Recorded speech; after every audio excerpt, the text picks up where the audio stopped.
Landed, and I've been cheated out of victory tonight, but you know what else can I say? That was not a low blow. And how long did he get to recover? A couple of minutes? It's a nonsense. It's a total nonsense.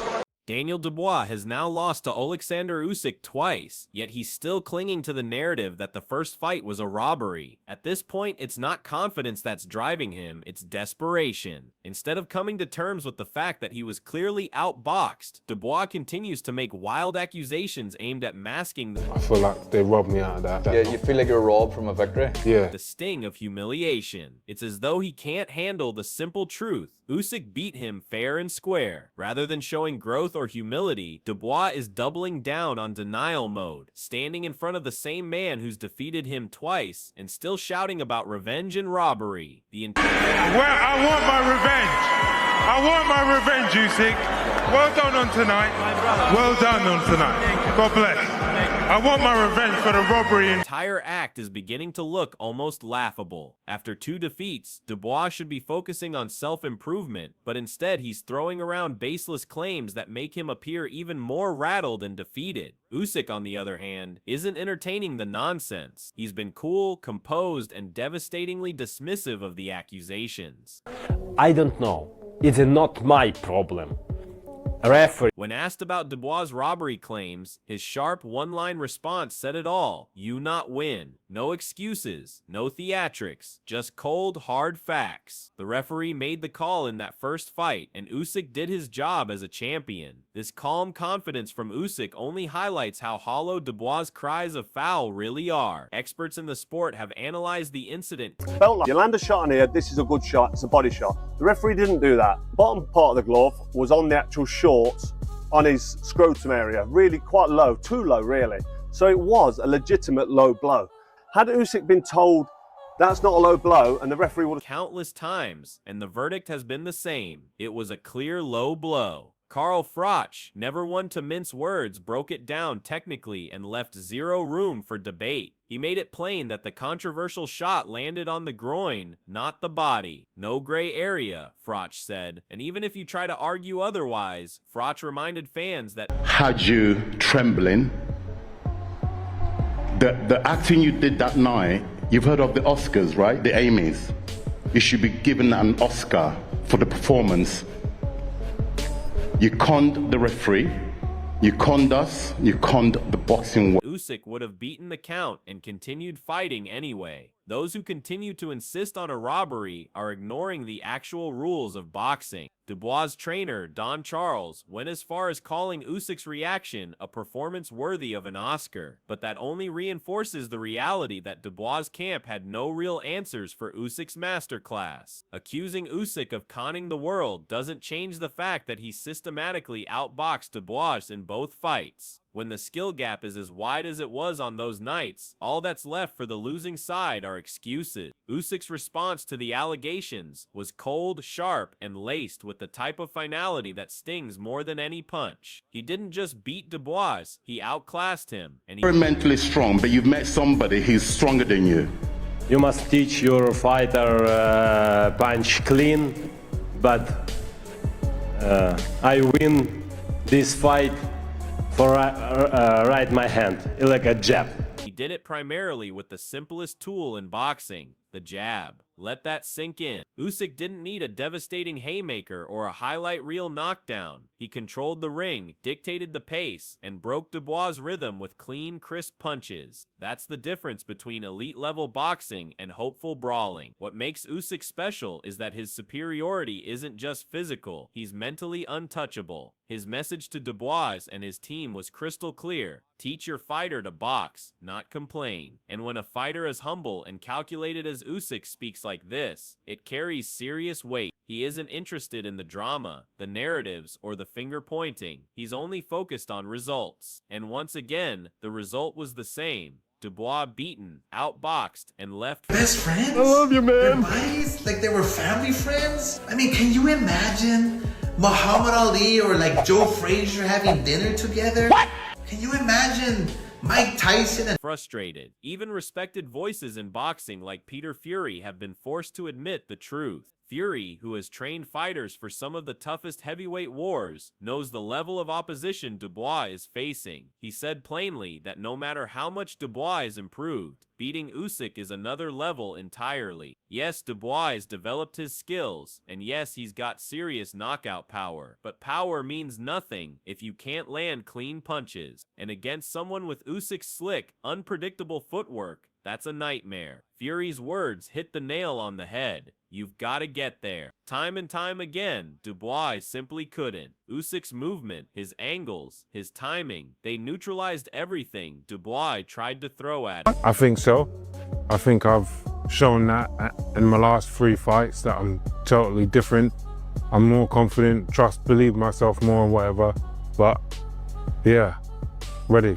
Incremental improvements are good, but when you're dealing with a boxing genius like Usyk, you need more than just better. You need something extraordinary, and as of now, Dubois hasn't shown that. Dubois, however, insists he's changed. In recent interviews, he's claimed he's now a different beast, and while confidence is certainly a key factor in boxing, he's leaning hard into selling the image of a new, improved man. He talks about having more belief, more control, and more hunger, but the real question is whether those changes are enough to bridge the vast gap between him and Usyk. Let's be honest, the last 3 fights Dubois is using as evidence of his evolution weren't against anyone even close to Usyk's level. Confidence is easy to muster when you're facing fringe contenders. The real test comes when the bell rings and he'll come across a completely different skill set from Oleksandr Usyk. You got to remember he's been in there with him already, and we all know what happened last time. Yes, true. I don't want to hear this stuff about low blows.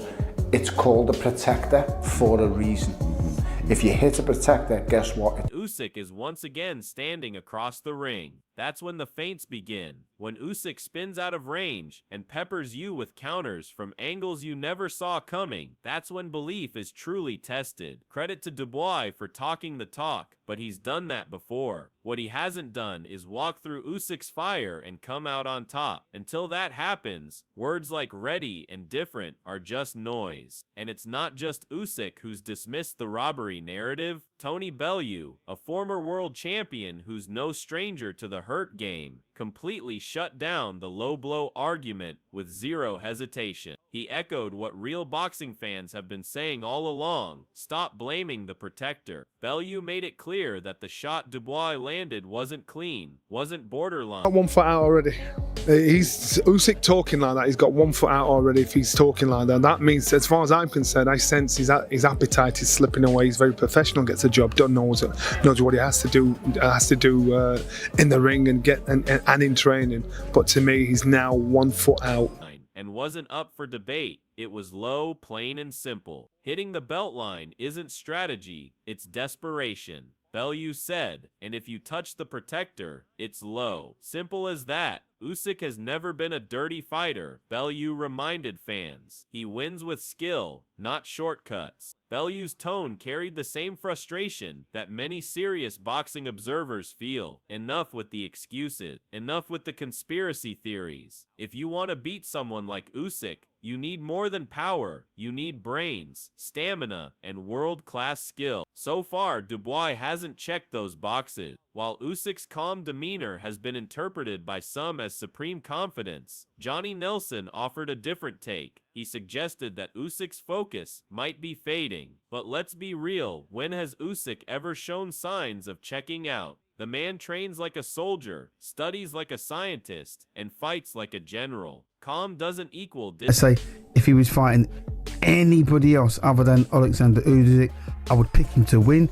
But what they're convinced... You think he is number 2 heavyweight in the world right now? Yeah, absolutely. Disinterested, it equals composed. Just because Usyk isn't ranting on social media or making bold predictions doesn't mean he's lost hunger. If anything, his history proves the opposite. He always delivers when it counts. Nelson's perspective is fair in the sense that all champions eventually slow down, but to call it early based on a few interviews is a stretch. Dubois fans might cling to this hope, But deep down, they know the truth. If Usyk turns up focused, this story could repeat itself yet again. Duke McKenzie also tried to hand Dubois a compliment, but even he couldn't fully back him. McKenzie admitted that Dubois has matured and sharpened his game, but then immediately added the caveat, if he was fighting anybody else, and that's the entire point. This isn't just anybody else. This is Oleksandr Usyk, a generational talent, a pound-for-pound great who's made seasoned champions look like amateurs. McKenzie knows it too, which is why... Do you believe it was illegal? I do. I thought it was illegal or legal? I thought it was illegal. It's called a protector for a reason. Yeah. He hits the protector. It's illegal. Yeah, it's below the navel. It's a low blow. What's your thoughts, Carl? I thought it was all right. Did you? Yeah, but I'm back on my man, so... No. We've all got to go on. We've all got to accept this right now.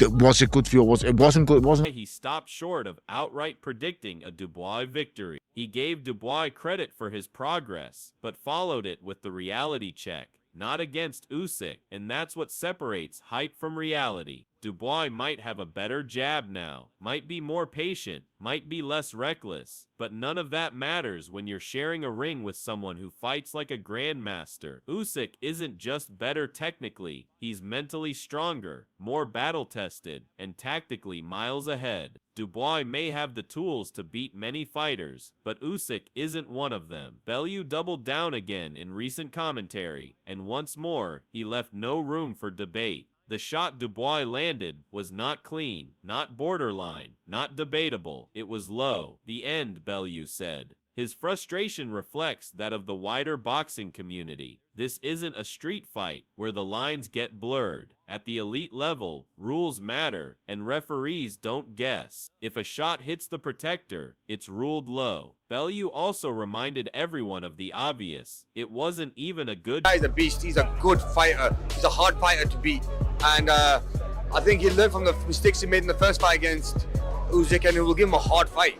Look, he has the tools to win that shot, and coming from a man who knows firsthand the pain of body shots, his words carry serious weight. Bellew's position summed up what many already know. The Dubois camp has been trying to rewrite history, to paint Usyk as a flopper, and to dodge responsibility for their fighters' shortcomings. But the truth is solid. Usyk wasn't acting in that first fight. He was fouled, and had the shot been legal, the fight would have continued, and Usyk would have carried on dominating. Even Amir Khan, who tried to remain diplomatic, couldn't hide the underlying reality. He gave Dubois credit for his improvements and talked up his chances, but even in his carefully chosen words, there was hesitation. Phrases like he has the tools, and he will give Usyk a hard fight, are classic ways of saying he might hang in there, but they stop short of predicting a win, and that's the key difference. Giving Usyk a hard fight doesn't mean beating him. Plenty of fighters have given Usyk tough rounds, but they all lost. Why? Because tools don't win fights. Execution does. Dubois might possess size, power, and heart, but Usyk has the one thing that matters most, a boxing brain that sees everything before it happens. He makes good fighters look confused. He disrupts rhythm, breaks timing, and chips away at confidence. Dubois may have learned some lessons from the first fight, but is that enough to close the vast skill gap between them? Highly doubtful. So here we are, with Dubois still clinging to robbery claims, hoping to rewrite the past instead of confronting it. This rematch isn't just about belts anymore. It's about pride, redemption,